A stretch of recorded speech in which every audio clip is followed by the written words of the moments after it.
पंचीकरण की प्रक्रिया का अध्ययन कर रहे हैं। पंचीकरण माने स्थूलीकरण। सूक्ष्म प्रपंच का जो स्थूलीकरण हुआ, स्थूल में अभिव्यक्ति उसकी हुई और वह इंद्रिय गोचर हो गया, उसकी प्रक्रिया क्या है? लय प्रक्रिया इससे भिन्न होती है और स्थूलीकरण प्रक्रिया भिन्न होती है। जब वस्तुओं को, जो सूक्ष्म प्रपंच के अवयव हैं, उन अवयवों का आपस में एक संगठन बनता है, उनका एक मिश्रण बनता है, तो उस मिश्रण से वो स्थूल हो जाते हैं। यह मुख्य सूत्र प्राप्त होता है। तो वह प्रक्रिया क्या है मिलाने की, वो हम लोगों ने कल चर्चा की थी। तो ऐसा विदित हुआ कि वो प्रक्रिया जो गोले वाली थी वो जल्दी समझ में नहीं आई। तो एक दृष्टांत का स्मरण कराया आनंदी ने, उससे ज़्यादा समझ में आ जाएगा। जैसे 2 रुपए का एक सिक्का है, तो उस सिक्के का आधा करो तो क्या हो गया? 1-1 रुपए के 2 सिक्के। तो 5 सिक्के हैं 2-2 रुपए के, उनका आधा हो गया 1-1 रुपया। अब 1 रुपये के 4 भाग किए तो कितने हो गए? 4 4 54 हो गए, 25 पैसे हो गए। अब जो 4 भाग हुए हैं उसको क्या करो कि सबको एक एक एक एक दे दो। तो जब पांचों के 4 4 भाग एक एक को दिए जाएंगे तो पुनः 2 रुपया हो जाएगा कि नहीं? एक को 4 54 मिली, 1 रुपया हो गया, तो वो 2 हो गया। लेकिन जो पहले वाला 2 रुपया है और अब जो 2 रुपया प्राप्त हुआ उसमें क्या अंतर हो गया? अब प्राप्त 2 रुपए में 1 रुपया तो उसका अपना है और 4 अलग अलग जगह से आए। ठीक, तो जैसे आकाश है तो आकाश का आधा हिस्सा तो अपना हो गया और आधा हिस्सा 4 महाभूतों का हो गया, पृथ्वी जल अग्नि और वायु। तो ये 4 हिस्सा 4 महाभूतों के, 1 हिस्सा उसका आधा अपना, मिल के अब जो बना वह पुनः उतना ही हो गया जितना था। ठीक है, लेकिन अब जो हुआ उसमें इस आकाश में मुख्य रूप से आकाश है और बाकी अंश रूप से 4 महाभूत मिल गए, तो ये पंचीकरण हो गया। ऐसे ही सूक्ष्म पृथ्वी है, उसका आधा हिस्सा और फिर बाकी 4 महाभूतों के 4 हिस्से और वो एक एक हिस्सा मिल गया। तो अब आधी पृथ्वी हो गई और आधी में पृथ्वी को छोड़ के 4 महाभूत आधे आधे हो गए। बस इस तरह से 5 महाभूत जब आपस में मिले तो उनमें मुख्य रूप से आधा हिस्सा उनका और 4 हिस्से अन्य महाभूतों के उपलब्ध हो गए। बस ये है पंचीकरण की प्रक्रिया। तो इस प्रक्रिया से हुआ क्या? बोले इस प्रक्रिया से ये हुआ कि वह जो सूक्ष्म अवयव थे अब वो स्थूल हो गए। तो जो आकाश सूक्ष्म था इस प्रक्रिया से स्थूल हो गया। वायु जो सूक्ष्म थी वो क्या हो गई? स्थूल हो गई। स्थूल होने से क्या हुआ? वो इंद्रिय का विषय हो गई। ठीक, अब 5 महाभूत हमारी एक एक इंद्रिय के विषय। अब वो इंद्रियों के विषय में भी क्या तारतम्य है, अब उसका वर्णन अभी आगे बताएंगे। तो इतना तो स्पष्ट हो गया ना कि पंचीकरण हुआ कैसे, किसका कितना भाग मिला और उससे वह भूत स्थूल हो गया। और हर महाभूत में 4 के 4 अन्य महाभूत सम्मिलित हो गए। इससे बड़े प्रश्न उठते हैं, इस पर बड़े शास्त्रार्थ हैं शास्त्रों में कि आकाश में अगर बाकी 4 महाभूत मिले हुए हैं तो वो उपलब्ध क्यों नहीं होते? भाई आकाश में जल भी है, वायु भी है, अग्नि भी है, ठीक है, तो पृथ्वी भी है, तो चाहे अंश में ही हो उनकी भी उपलब्धि होनी चाहिए। मैंने आकाश में भी गंध आनी चाहिए, आकाश को भी छुआ जाना चाहिए, आकाश में भी रस होना चाहिए। तो ये गुण उसमें नहीं उपलब्ध होते हैं, केवल एक ही गुण उपलब्ध हुआ, शब्द, जो कि उसका अपना गुण है। इसकी संगति अभी आगे बता रहे हैं। तो पहले ये बात आई इस परिच्छेद में, कह रहे हैं आचार्य अस्य पंचीकरणस्य, ये जो पंचीकरण की प्रक्रिया है अप्रामाण्यम न आशंकनीयम। बोले इसमें अप्रामाणिकता का दोष नहीं है। ये बात क्यों कह रहे हैं? बोले इसलिए कि हर बात के लिए आचार्य श्रुति का प्रमाण दे रहे। जो भी बात अतीन्द्रिय होती है वह युक्ति से सिद्ध होने पर भी किसकी अपेक्षा रखती है? श्रुति प्रमाण की। बोले क्यों? जब युक्ति से कोई बात सध गई तो हर जगह श्रुति क्यों चाहिए? बोले इसलिए कि अगर वो युक्ति श्रुति के विरुद्ध होगी तो कालांतर में बाधित हो जाएगी, कट जाएगी। आज एक युक्ति से सिद्ध करेंगे, कल को कोई दूसरा विद्वान आके उससे प्रबल युक्ति दे देगा तो बात कट जाएगी। लेकिन अगर वह श्रुति से सिद्ध है और तदनुकूल युक्ति है तो वो कभी भी कटेगी नहीं। कोई भिन्न तर्क फिर इस सृष्टि में उपलब्ध नहीं होगा जो उसका खंडन कर सके, अगर वो श्रुति से सिद्ध है तो। यहाँ पर कहते हैं, कुछ लोग ये कह सकते हैं कि ये जो पंचीकरण की प्रक्रिया है ये श्रुति में तो प्राप्त नहीं होती है। आश्चर्य है, ये प्रक्रिया श्रुति में नहीं है। बोले नहीं, श्रुति में तो त्रिव्रत करण श्रुते है।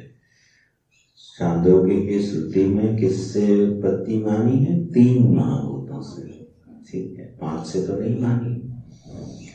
और 5 महाभूतों से उत्पत्ति किसी भी श्रुति में प्राप्त नहीं हो रही है। अन्य कहीं प्राप्त होती तो उसका उल्लेख कर दिया जाता, तो उसकी संगति लगा है।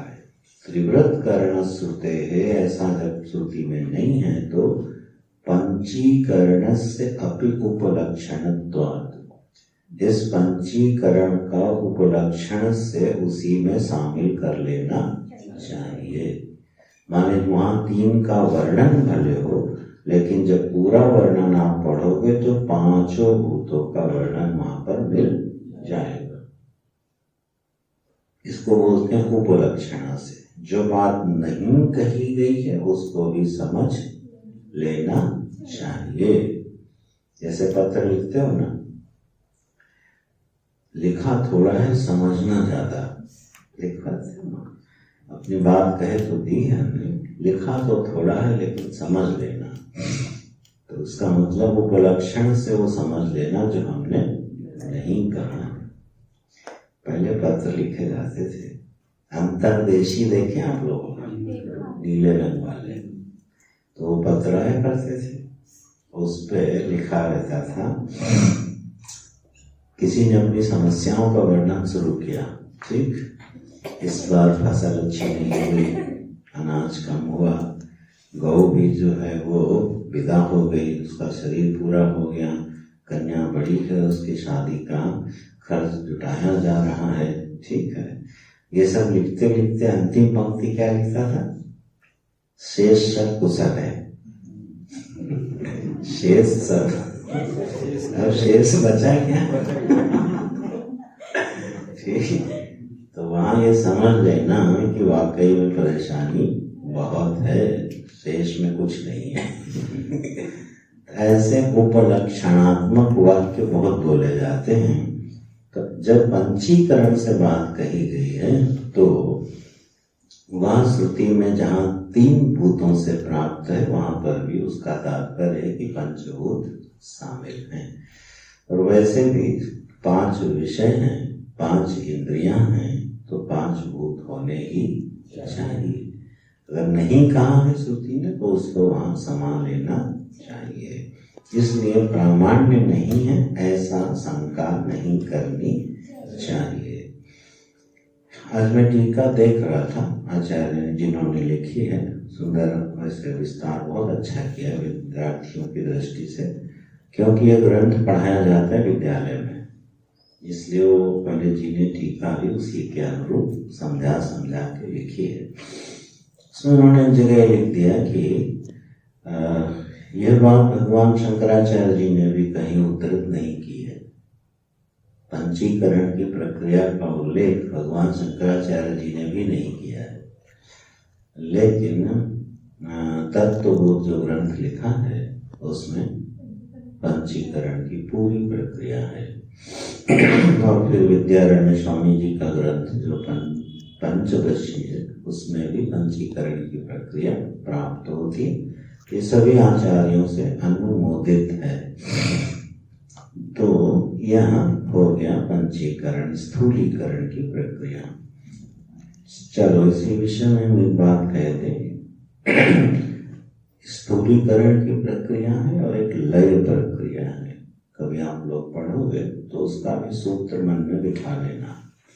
स्थूलीकरण की प्रक्रिया का मतलब कल समझाया था, हम लोगों ने समझा था कि किसी भी सूक्ष्म वस्तु को दृष्टिगोचर, इंद्रिय गोचर बना दिया जाए तो वो स्थूल हो जाती है। ठीक, बढ़िया।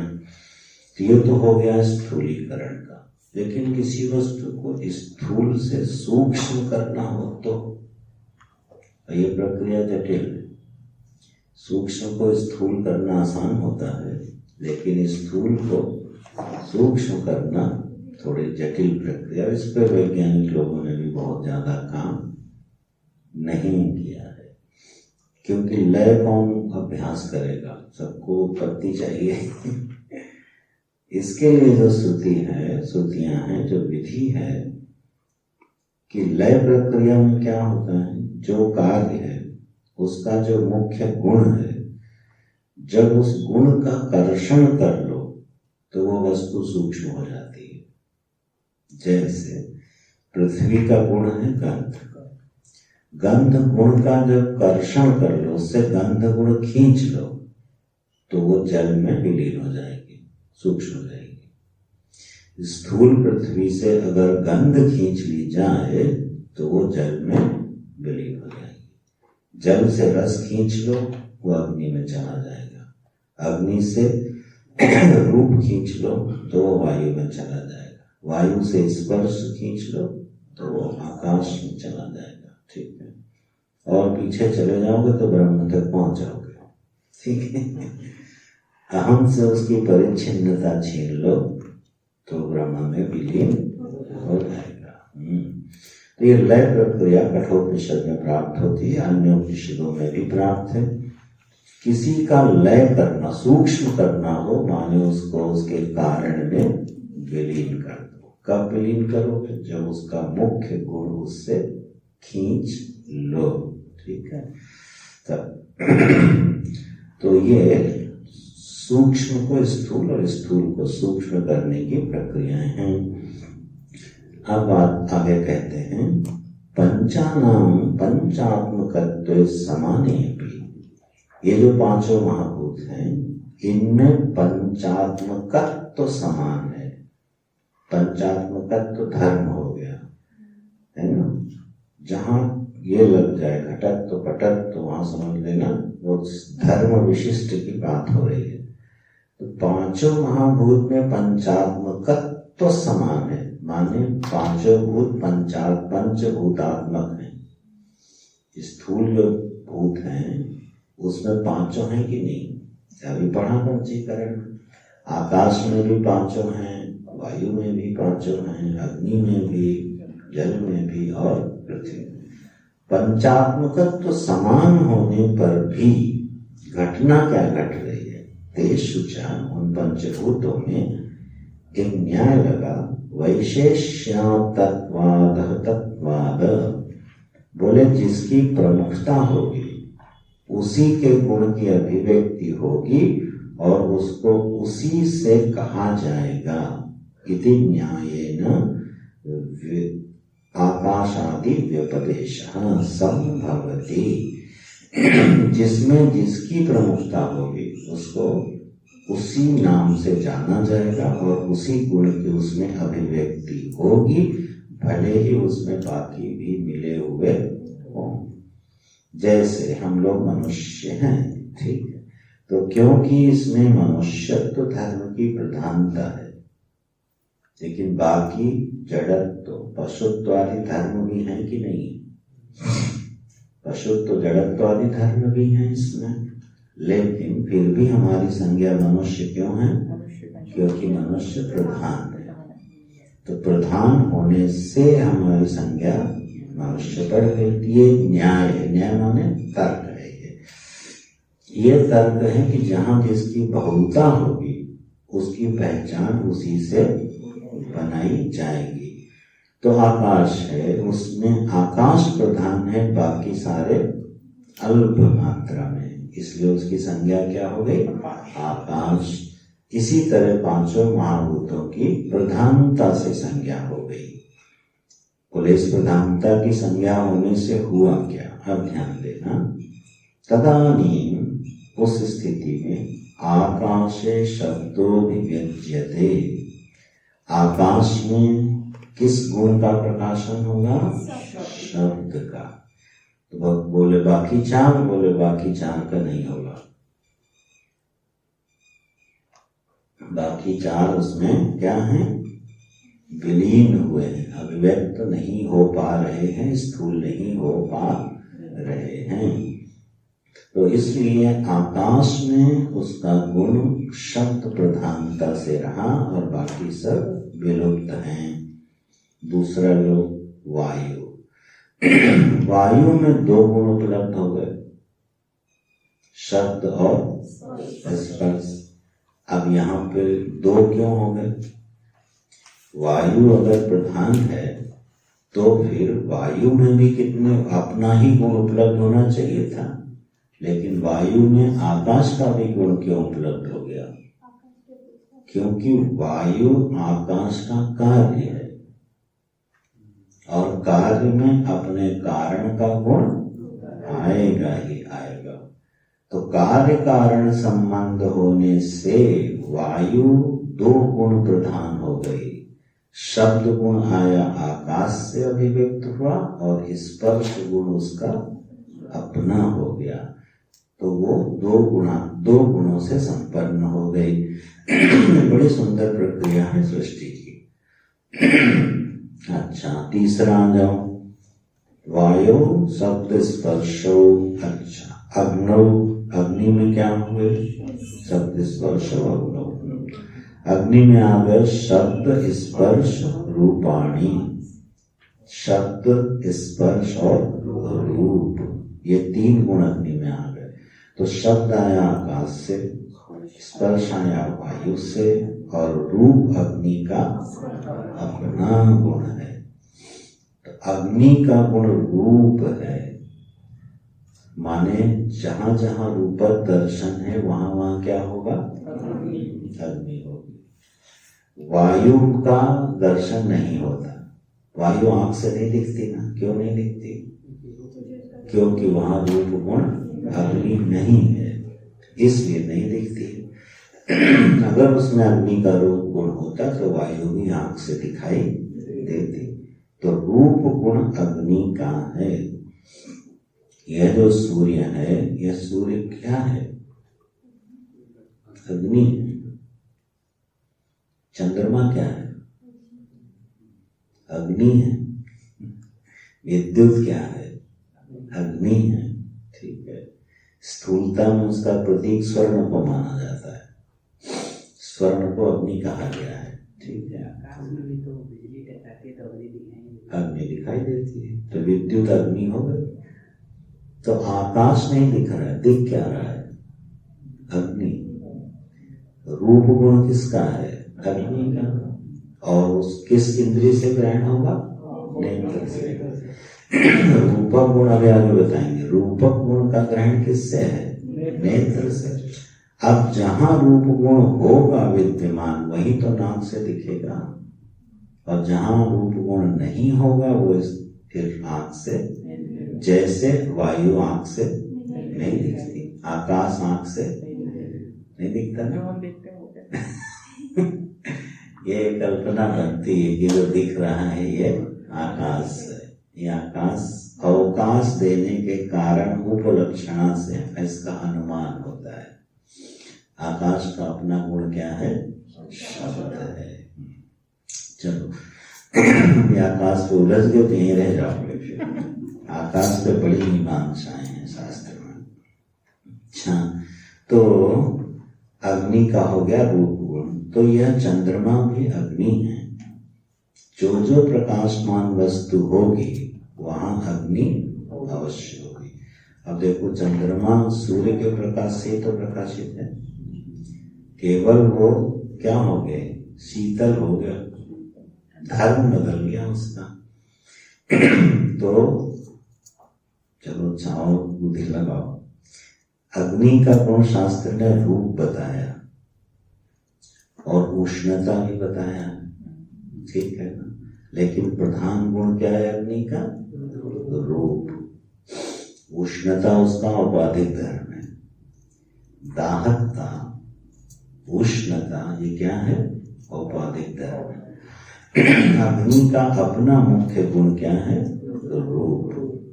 तो वो शीतल हो गया चंद्रमा में आके, जैसे फ्रिज में जो बिजली आती है वो हीटर में गर्म और फ्रिज में ठंडी हो जाती कि नहीं? जैसी मशीन लगा दी गई वैसे अभिव्यक्त हो गई, है तो बिजली। उसी तरह से जो रूप है सृष्टि में, जो आंख से दिखाई दे जाए तो समझो वहां अग्नि तत्व विद्यमान है। अस्तु, तो यह हो गए शब्द स्पर्श रूपाणी अग्नि में। अब अप्सु जल में, जल में क्या है? शब्द स्पर्श रूप रसाहा। शब्द आया आकाश से, स्पर्श आया वायु से, रूप आया अग्नि से, और रस उसका अपना गुण है। ठीक इसी से सारे स्वाद का अनुभव होता है। यह हो गया रस गुण। और पृथ्व्याम, पृथ्वी में क्या हुआ? बोले शब्द स्पर्श रूप रस और गंध आ गए। पांचों के पांचों गुण आ गए, क्योंकि ये अंतिम कार्य है तो अपने कारण के गुण भी इसमें आ गए। कल हमने परिभाषा आपको बताई थी सूक्ष्म की, उसी में ये और ऐड कर लो, इसलिए कल नहीं बताई थी। जो जितनी इंद्रियों का विषय होगा वो उतना ही स्थूल होगा, जो जितनी कम इंद्रियों का विषय होगा वो उतना ही सूक्ष्म होगा। सूक्ष्म होगा तो बाकी तीन नियम जो कल बताए थे वो अपने आप जुड़ जाएंगे। कारण होगा, वह स्थान होगा, नियामक होगा। तो सूक्ष्म शास्त्र में किसको कहेंगे? जो जितनी कम इंद्रियों का विषय बनेगा। तो पृथ्वी पांचों इंद्रियों का विषय बनती, इसलिए स्थूलतम है। जल चार इंद्रिय का विषय है तो पृथ्वी की अपेक्षा सूक्ष्म है। इसी क्रम से पीछे लौट जाना, ये तारतम्य मिल जाएगा स्थूलता और सूक्ष्मता का। ये तीन चार नियम हैं, इनको याद रखना। वेदांत में सूक्ष्म किसको कहते हैं और स्थूल किसको कहते हैं, पंचीकरण की प्रक्रिया क्या है और लय प्रक्रिया क्या है।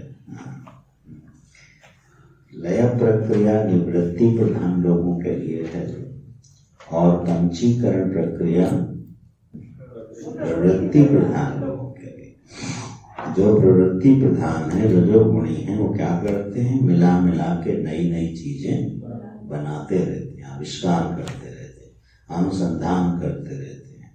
और जो निवृत्ति प्रधान होते हैं वो एक को दूसरे में, दूसरे को तीसरे में विलीन करते जाते हैं और ब्रह्म तत्व तक पहुंच जाते हैं। तो दोनों प्रकार की प्रक्रियाओं से दोनों साधनाओं का एक जन्म होता है। तो इस तरह से ये पंचीकरण होता है। अब जब ये पंचीकरण हुआ तो एक विराट ब्रह्मांड बना और जीवों की उत्पत्ति, जीव माने शरीरों की उत्पत्तियां हुई।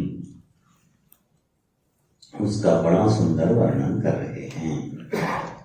एतेभ्यः पंचीकृतेभ्यो भूतेभ्यो, ये जो पंचीकृत पंच महाभूत हैं, पंचीकृत माने स्थूलीकृत, जब ये स्थूल हो गए, पांचों के पांचों सूक्ष्म पंच महाभूत जब ग्रॉसिफाइड हो गए, ठीक है, ग्रॉसिफिकेशन की प्रक्रिया हो गई, तो क्या हुआ? बोले इनसे क्या बना? विराट में क्या बना? भूर्भुवः स्वः महाजनः तपः सत्यम, ये ऊर्ध्वलोक बने। इति एतत् नामकानां उपरि उपरि विद्यमानानां, ये 7 लोक हैं जो दिशा की दृष्टि से कल्पना करके क्या कहेंगे? ऊपर ऊपर कहेंगे। अब ये ऊपर किसकी अपेक्षा से कहे जा रहे हैं? भूलोक की अपेक्षा से। भूलोक क्योंकि हम लोग कहाँ बैठे हैं? भूलोक, और हम ही लोगों को समझाया जा रहा है, तो इसलिए आधार क्या लिया? भूलोक का। भूलोक से ऊपर ऊपर। ऊर्ध्व लोक कौन कौन से हो गए? भूर्भुवः स्वः महाजन तपः सत्यम। इसमें भूर्भुवः स्वः 3 लोकों तक जीव की गति है, ठीक। और इसके बाद के लोकों में फिर सिद्धों की गति है, ठीक है। सिद्धों की, योगियों की गति है।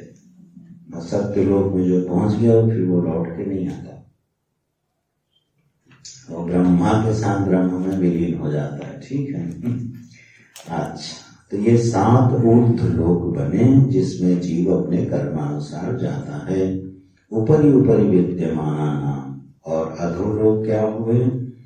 अतल, वितल, सुतल, रसातल, तलातल, महातल, पाताल, नाम का नाम, अधोधो विद्यमानानाम। यह 7 लोक क्या है? नीचे नीचे के लोक हैं। यह 7 लोक नीचे और 7 लोक ऊपर, यही है चतुर्दश भुवनात्मक ब्रह्मांड। लोकानां ब्रह्मांडस्य तद अंतर्वर्ती चतुर्विध स्थूल शरीराणां तद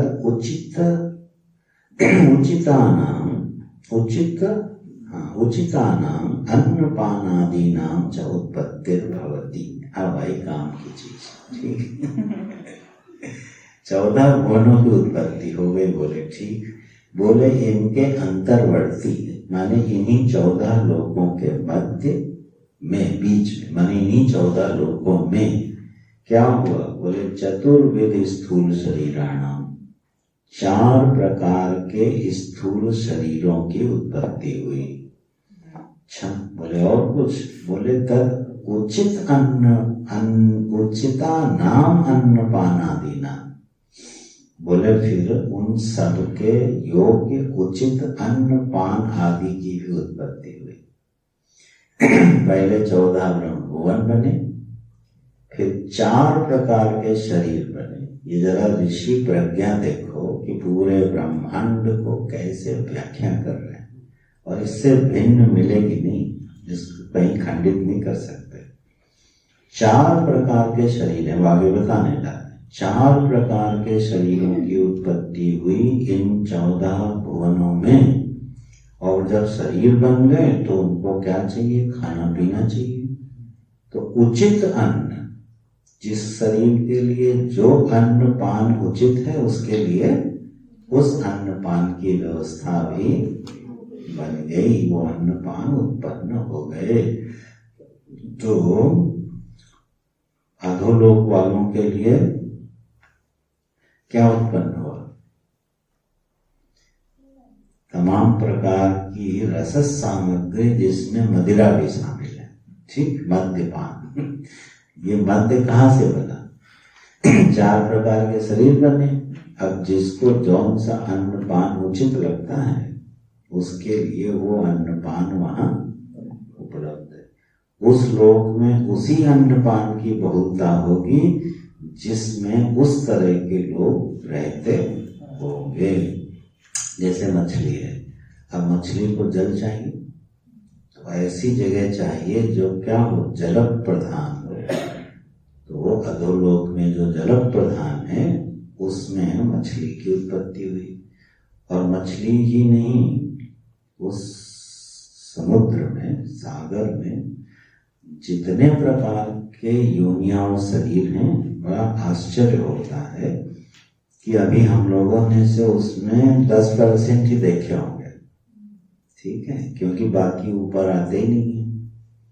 समुद्र की गहराइयों में छिपे रहते हैं, ऊपर आते नहीं। क्यों नहीं आते? ऊपर आएंगे तो उनका शरीर फट जाएगा।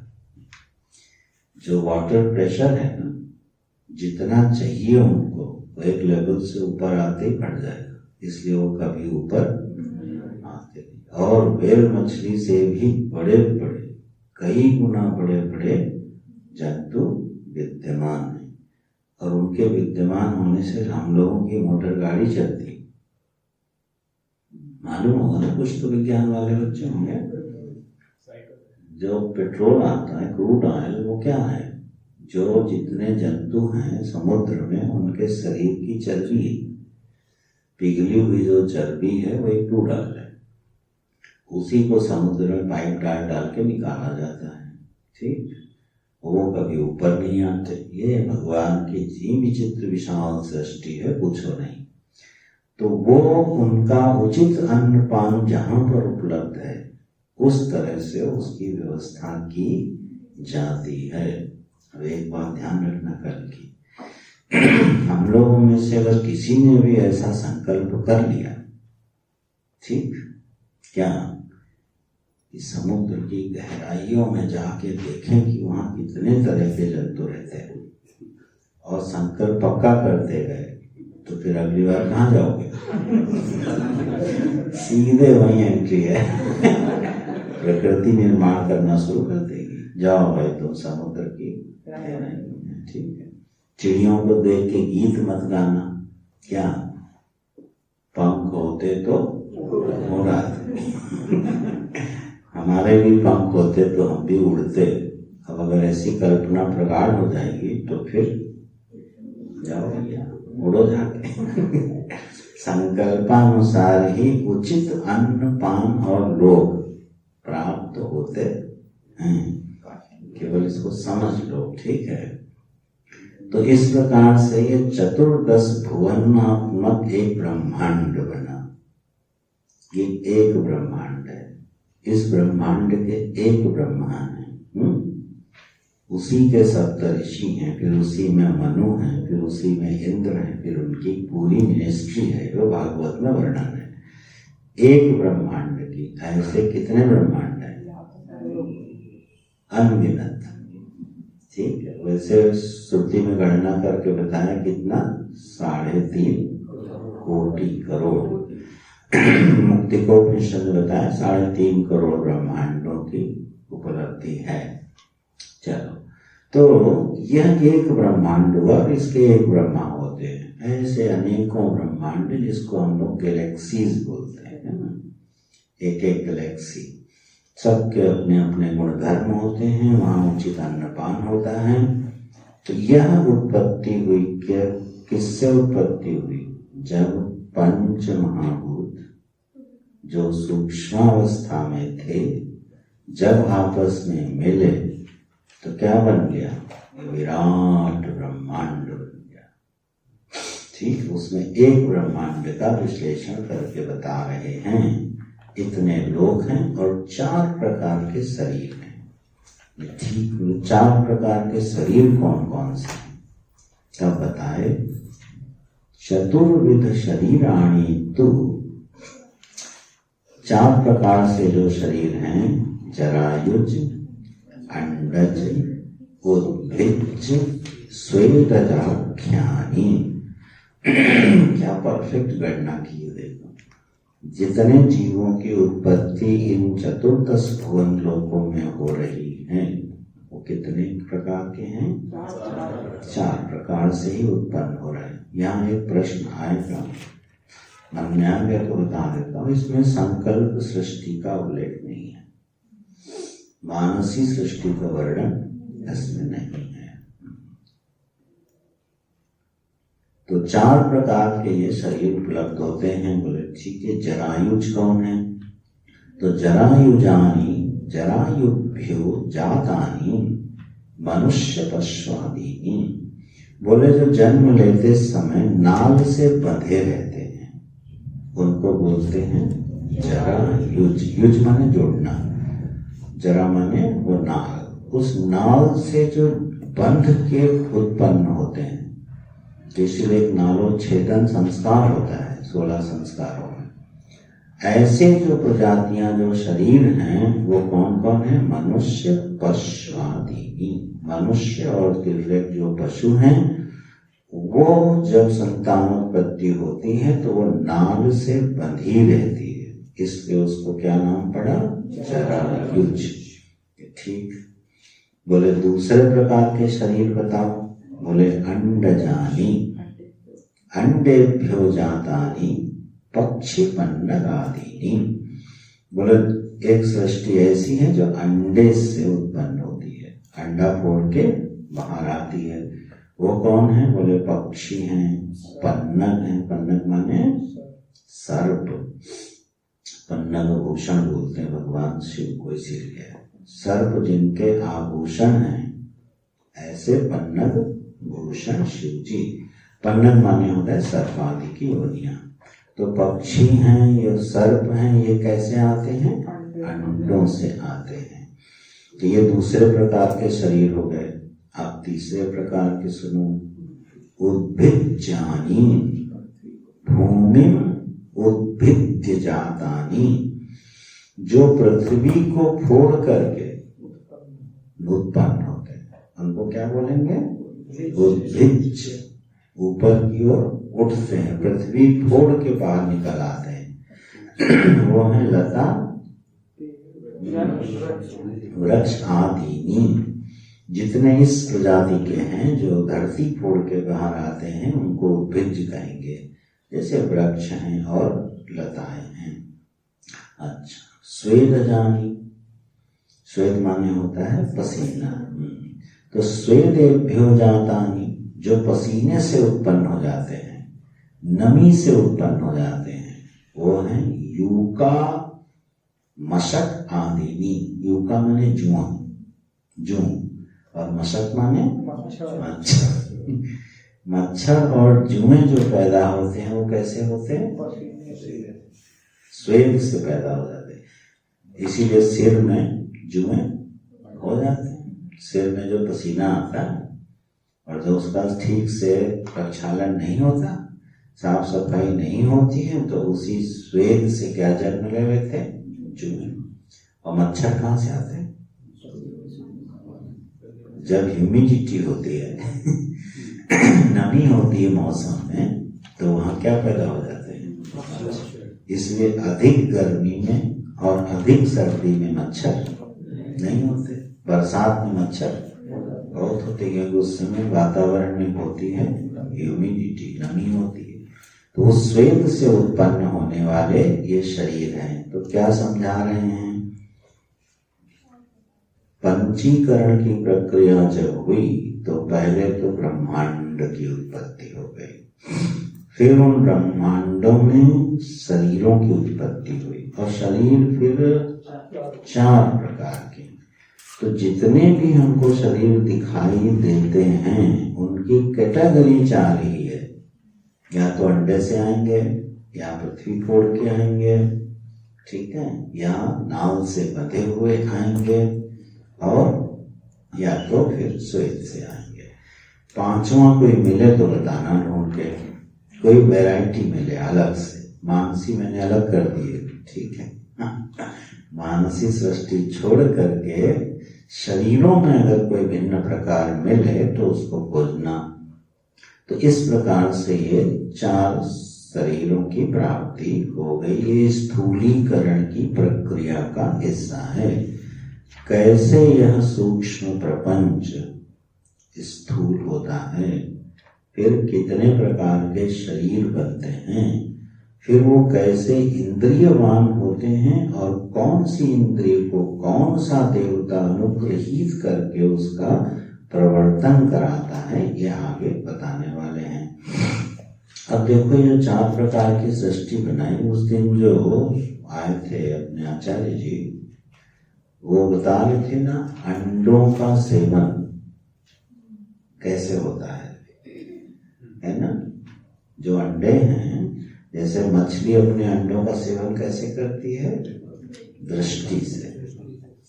और पक्षी अपने अंडों का सेवन कैसे करते हैं? उसके ऊपर बैठ के, जैसे मुर्गी अंडे सेती है, देखना उसके ऊपर बैठती है।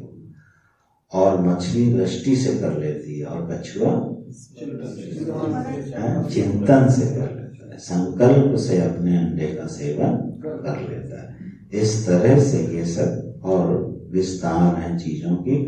कौन किस तरह से पालित होता है, पोषित होता है, उसकी विधि क्या है, उसकी शक्ति किसने दी। बताओ, मछली की दृष्टि में ऐसी शक्ति है कि उसने अपनी दृष्टि से अपने अंडों का सेवन कर लेती है। कछुआ संकल्प से कर लेता है, ठीक है। तो ये हो गए 14 भुवनात्मक ब्रह्मांड आ गया।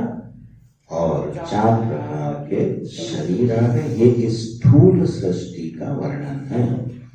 जब सूक्ष्म पंच महाभूत त्रिगुणात्मक ऊपर से चलना, अज्ञानोपहित चैतन्य जो ईश्वर है, उससे त्रिगुणात्मक प्रकृति की अभिव्यक्ति हुई। फिर त्रिगुणों के सत्वांश से, रजसांश से, तामसांश से ये प्रक्रिया चल रही है। इससे क्या बना? तो तामसांश अधिक होने पर पंचीकरण होता है। ये स्थूल सृष्टि आ गई। अब इसकी थोड़ी और व्यवस्था बता रहे हैं, इसको भी सुनो। अत्रापि, यहाँ पर भी, चतुर्विध सकल स्थूल शरीरम एक अनेक बुद्धि विषयतया वनवत जलाशयवत वा समष्टि, ठीक, और वृक्षवत जलवत वा वृष्टिरपि भवति। यह जो 4 प्रकार के स्थूल शरीर हैं, जब ये अलग अलग हैं, एक एक बुद्धि के विषय हैं, तो हो गई वृष्टि। और जब पूरे विराट को कोई एक ज्ञान का विषय बना रहा है, तो वो हो गई समष्टि। तो यहाँ भी एक बुद्धि का विषय और अनेक बुद्धि का विषय। दृष्टांत क्या है? वनवत जलाशयवत वन। जैसे हम वन को देखते हैं, तो वन जब एक दृष्टि का विषय हो गया, तो पूरे वृक्षों की समष्टि है कि नहीं? वृक्षों के समूह का नाम वन है। जब हमने वन देखा तो वृक्ष ही, लेकिन पूरे वृक्षों को एक साथ जब देखा गया, तो क्या हो गया? एक बुद्धि का विषय हो गया। और एक एक वृक्ष को देखा तो अनेक बुद्धि का विषय हो गया। तो यह जो चतुर्दश भुवनात्मक ब्रह्मांड स्थूल शरीर बना, इसमें जितने चतुर्विध शरीर हैं, ये अलग अलग एक एक बुद्धि के विषय, माने सबके शरीर अपनी बुद्धि के विषय हैं। जैसे हमारा शरीर हमारी बुद्धि का विषय है कि नहीं है, ऐसे सभी का शरीर सभी की बुद्धि का विषय। लेकिन जितने इस ब्रह्मांड में शरीर हैं, उन सारे शरीरों को एक साथ कोई जानता है? अब उसका नाम बदलेगा, अब हो जाएगा विराट। ठीक, वो विराट है, वो अपने सारे शरीरों को एक साथ जानता है। जितने इस भुवन में शरीर हैं, उन सारे शरीरों को एक साथ जानता, और उसी के अनुसार अन्न पान आदि की व्यवस्था सभी के लिए। अगर अलग अलग जाने तो बहुतों का नंबर ही ना है। इतने शरीर है, नंबर ही ना है।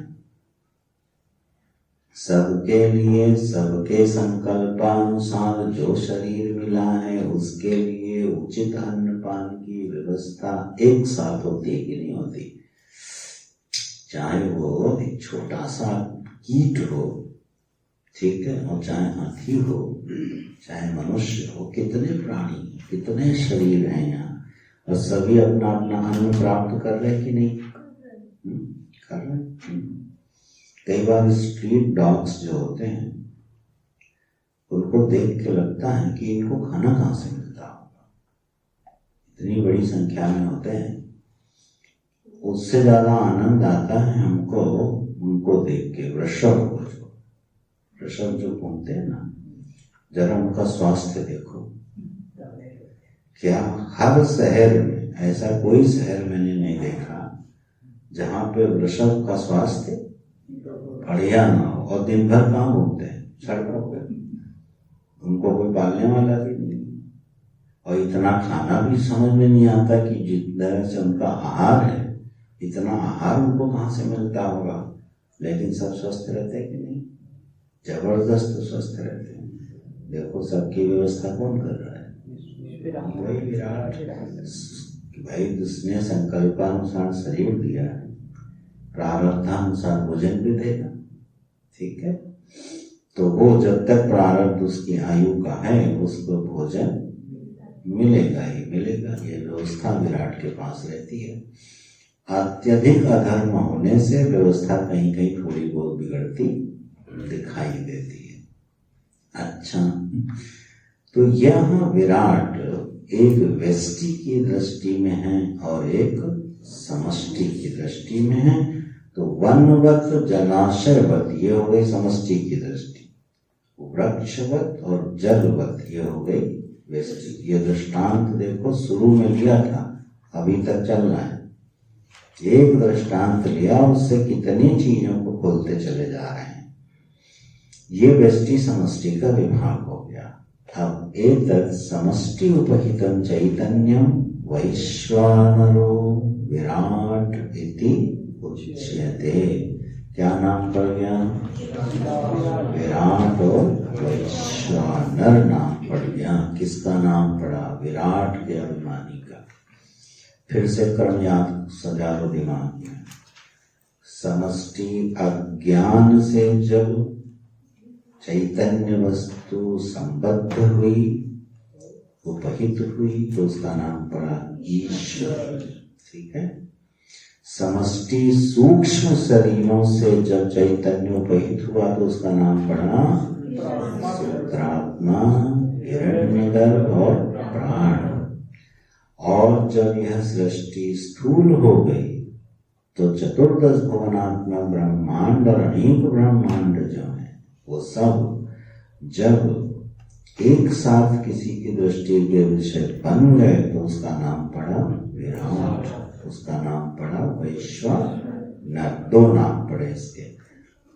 क्यों पड़े वो भी बता रहे हैं। सर्व नराभिमानित्वात्, जितने नर हैं माने जंतु हैं, ये कह सबके साथ अभिमान करने के कारण इसको क्या कहा गया?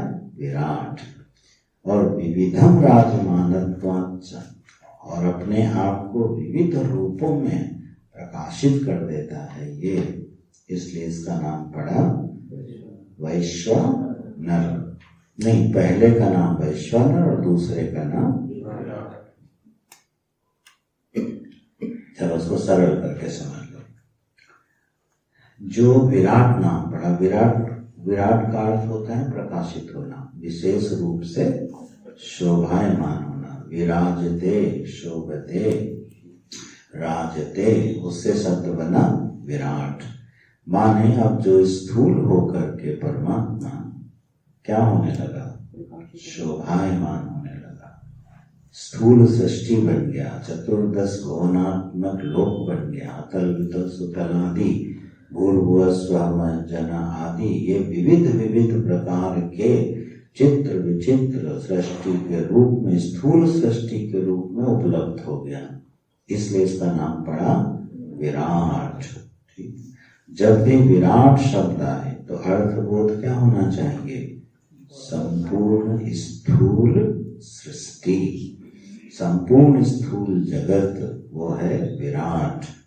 अच्छा, और इसमें जितने चतुर्विध प्राणी रहते हैं, उद्भिज, अंडज, स्वेदज और जरायुज, सारे प्राणियों से एक साथ अभिमान करके बैठता है, इसलिए उसका नाम पड़ा वैश्वानर। गीता जी को श्लोक याद करो, जब भगवान कहते हैं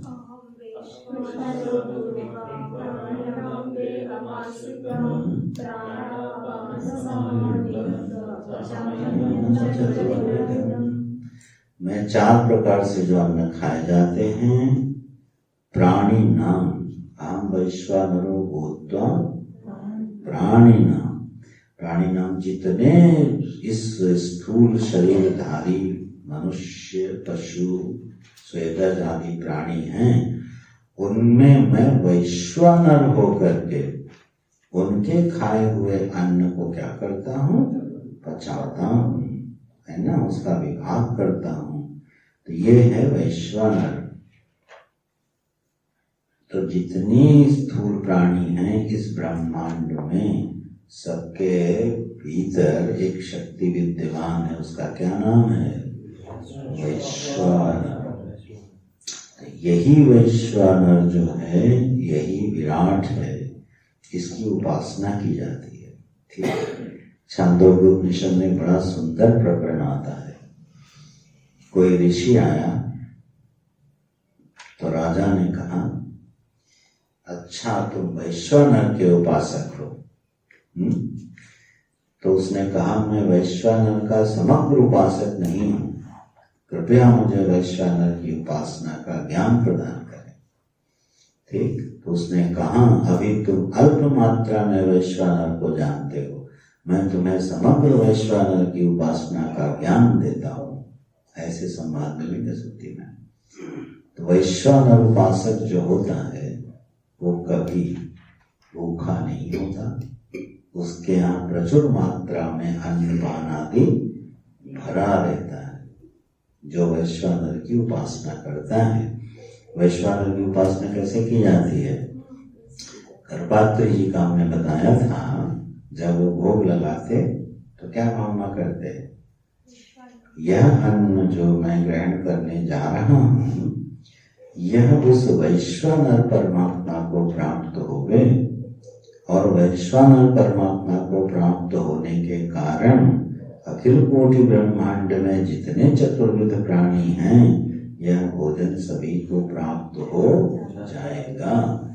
तो सारी समष्टि तृप्त हो गए, तृप्यंता। ऐसी भावना करके करपात्री जी फिर उस भोजन को ग्रहण करते थे। ये उपासना हो। ऐसे वैश्वानर की भिन्न भिन्न उपासनाएं हैं, और वैश्वानर का जो उपासक होता है वो अन्न धन धान्य आदि से हमेशा भरा रहता है। ये केवल रटने के लिए नहीं है, समष्टि मिला के वैश्वानर, व्यष्टि मिला के जीव, व्यष्टि मिला के विश्व, ऐसे गणित समीकरण मत बनाना केवल। तो समस्त नरों के, जीवों के अभिमान करने के कारण और विविध रूप से अपने आप को उपलब्ध कराने के कारण, प्रकाशित करने के कारण उसका नाम विराट और वैश्वानर पड़ा। अस्य ऐसा समष्टि ही, यह जो इसकी समष्टि है, फिर देखो संबंध विभक्ति में ही बोल रहे हैं, यह जो स्थूल जगत है, यह जिसकी समष्टि है, जिस विराट की स्थूल शरीरम अन्न विकारत्वात् अन्नमय कोशः स्थूल भोगायतनत्वात् च स्थूल शरीरम जागृत इति च व्यपदिश्यते। क्योंकि यह स्थूल शरीर में अन्न विकारत्वात्, यह अन्न का विकार होने से अन्नमय कोश है। विकार माने कार्य होता है, विकार माने, वैसे विकार माने हम लोग क्या समझते हैं? दोष। इनमें ये विकार आ गया है, वो गौण अर्थ में भी ठीक है, ये इनमें विकार है, लेकिन विकार माने होता है कार्य, कार्य को बोलते हैं विकार। तो यह अन्न आदि का कार्य होने से अन्नमय कोश कहलाया, स्थूल शरीर भोगायतन होने से स्थूल शरीर कहलाया, और इंद्रियों से इसका ज्ञान प्राप्त होता है, इसलिए इसको जागृत कहा गया।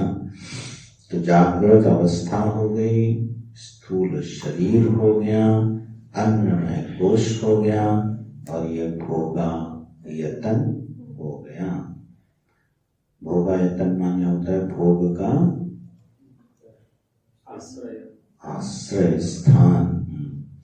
ये शब्द सब लोगों के लिए नए पढ़ जाते हैं, इसीलिए पहले तत्वबोध पढ़ा जाता है, उन्होंने सीधे वेदांत सार ले लिया।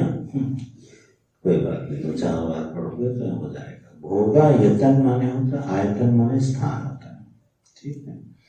जो भोग का स्थान है उसको क्या बोलेंगे? भोगायतन। जो भोग का साधन है, ठीक है। तो जो सूक्ष्म शरीर है वो हमारा क्या है? भोग का साधन है, और स्थूल शरीर भोग का स्थान है। इसको अपने ऊपर लगा के देख लेना। यह जो स्थूल शरीर है ये भोग का स्थान बनता है, आश्रय बनता है, और जो हमारी इंद्रियां हैं, मन बुद्धि है, ये क्या बनते हैं? कारण बनते हैं, साधन बनते हैं। तो स्थूल जो सृष्टि है वो भोगायतन है, सूक्ष्म सृष्टि जो है वो साधन है। इन्हीं दो का उपयोग करके हम लोग इस जगत का क्या करते हैं, भोग करते हैं, ठीक है, उपलब्ध करते हैं।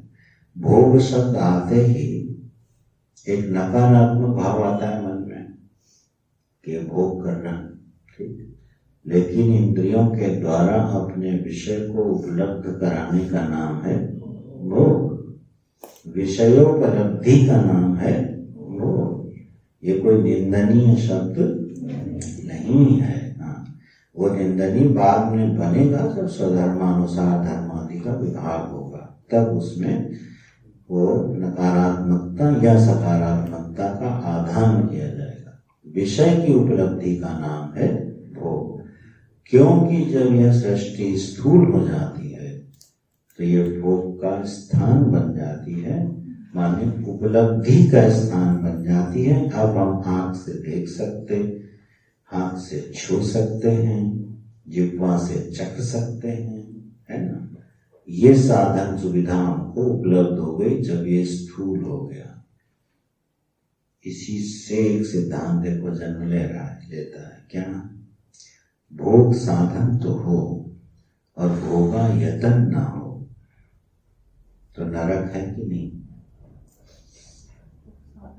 भोग साधन तो हो और भोगेच्छा भी हो और भोगा यतन।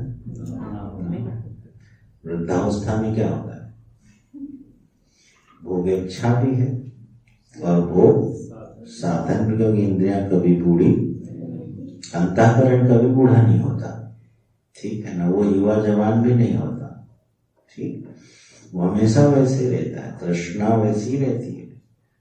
तो आयु के बदलने से तृष्णा बूढ़ी नहीं होती। तो इच्छा भी है, भोग इच्छा भी है, माने विषय उपलब्ध करने की इच्छा भी है और उपलब्धि के साधन भी हैं, लेकिन उपलब्धि स्थान आप साथ नहीं दे रहे। तो देखो कितनी बेचैनी होती है। इसीलिए वृद्धावस्था क्या मानी जाती, बड़ी कष्टकारी मानी जाती है, हालांकि है नहीं। अगर ठीक से संभाल के किया जाए तो इसमें कोई कठिनाई नहीं। इसलिए राजा लोग क्या करते थे, व्रत होने से पहले ही सब कुछ छोड़ के तपस्या में लीन हो जाते थे, ठीक। तो उन्हें ये समस्या नहीं आती थी। समस्या किसके लिए आएगी, भोगायतन जीर्ण होता जाए और भोग इच्छा बलवान होती जाए, तब जो है मामला जटिल है। सावधान रहना, ठीक। अखंडानंद महाराज जी पूज्य श्री बोलते थे, देखो भैया, विषय तुमको छोड़ के जाए इससे पहले तुम विषय को छोड़ देना तो सुखी रहोगे। उचित समय पर विषय को तुम छोड़ देना तो तुम्हें फिर दुख नहीं देंगे विषय, लेकिन जब विषय तुमको छोड़ के जाएंगे तब तुम्हें दुख होगा। गीता जी के श्लोक पे आओ, विषयाः विनिवर्तन्ते निराहारस्य देहिनः। इस श्लोक की बड़ी खासियत है, अगर सुभाष बताने तो आनंद आ जाए। गुरु जी ने समझाया था, इसमें विनिवर्तन्ते क्रिया का कर्ता कौन, विनिवर्तन्ते क्रिया का कर्ता कौन है। प्रथमा में क्या होना है, विषया। प्रथमा विभक्ति कर्ता होती है ना, कर्ता देही नहीं है। देही तो षष्ठी में है, संबंध अर्थ में। विनिवर्तन्ते क्रिया का कर्ता कौन है, विषया। निराहारस्य देहिनः, जो विवेक से देही निराहारी हो जाता है उसको विषय छोड़ के चले जाते, ठीक है। बहुत सुंदर अर्थ है। वो विषय को छोड़ता है ये अर्थ नहीं है, विषय को वो नहीं छोड़ता, विषय उसको छोड़ के चले जाए। क्यों, बोले यहाँ हमारी दाली निकल रही है, ठीक, छोड़ के चले जाते हैं। उपासक विषय को छोड़ता है, लेकिन ब्रह्मज्ञानी को विषय छोड़ के चले जाते हैं। वो लक्षण स्थित प्रज्ञ के लक्षण का श्लोक है, विषयाः विना विनिवर्तन्ते निराहारस्य देहिनः आगे रसोप्यस्य परम दृष्ट्वा निवर्तते। उसमें जो रस बुद्धि है वो परम को देखने के बाद निवृत्त हो जाती है। तो जो संयमी होता है उसको विषय ही छोड़ के चले जाते हैं। ऐसे चलो ये सब सिद्धांत इसी से निकलते रहते हैं। अब ये विषय हम लोग कल देखेंगे। अभी इतना समझना है, विषय को बार बार मन में सजा लेना क्रम से। एक सूक्ष्म प्रपंच, एक कारण प्रपंच और एक स्थूल। कारण प्रपंच का संबंध ईश्वर से, सूक्ष्म प्रपंच का संबंध हिरण्यगर्भ सूत्रात्मा प्राण से, स्थूल प्रपंच का संबंध विराट और ये उसके मालिक हैं। जैसे इस शरीर का मैं मालिक हूँ, उसी तरह से इस पूरे प्रपंच के मालिक हैं लोग, व्यवस्था बनाते हैं। और यही ठीक तीन अपने में घटता है। स्थूल शरीर के साथ एक प्रपंच, तो मेरा नाम विश्व पड़ेगा, आगे बताएंगे। सूक्ष्म शरीर के साथ एक प्रपंच, स्वप्नावस्था, तेजस, और कारण प्रपंच के साथ गहरी नींद में हमारी एक अवस्था, हमारा नाम प्राण। जैसे हमारे तीन अवस्थाओं से तीन नाम पड़ रहे हैं, ऐसे ही समष्टि की अपेक्षा से तीन नाम पड़े चैतन्य के, ईश्वर के नहीं, चैतन्य के। जो चैतन्य वस्तु, ब्रह्म वस्तु, इस सृष्टि के मूल में जो आधार वस्तु है, उसके तीन नाम हो गए। ठीक है, अव्यक्त के साथ, कारण के साथ जुड़ी तो ईश्वर, सूक्ष्म के साथ जुड़ी तो हिरण्यगर्भ, और स्थूल के साथ जुड़ी तो विराट कहलाए। ठीक, और इसी तरह ये हमारी तीन अवस्थाएं, तीन शरीर हैं। अब समझ में आ रहा होगा कि किस तरह से यह शरीर और यह जो हमारा अवस्थाएं हैं, ये समष्टि के साथ बिल्कुल एकदम जुड़ी हुई है। और अब दृष्टांत का सौंदर्य समझ में आया होगा। आचार्य ने दृष्टांत दिया वन और वन वृक्ष। वृक्ष वन से अलग भी है और अलग नहीं भी।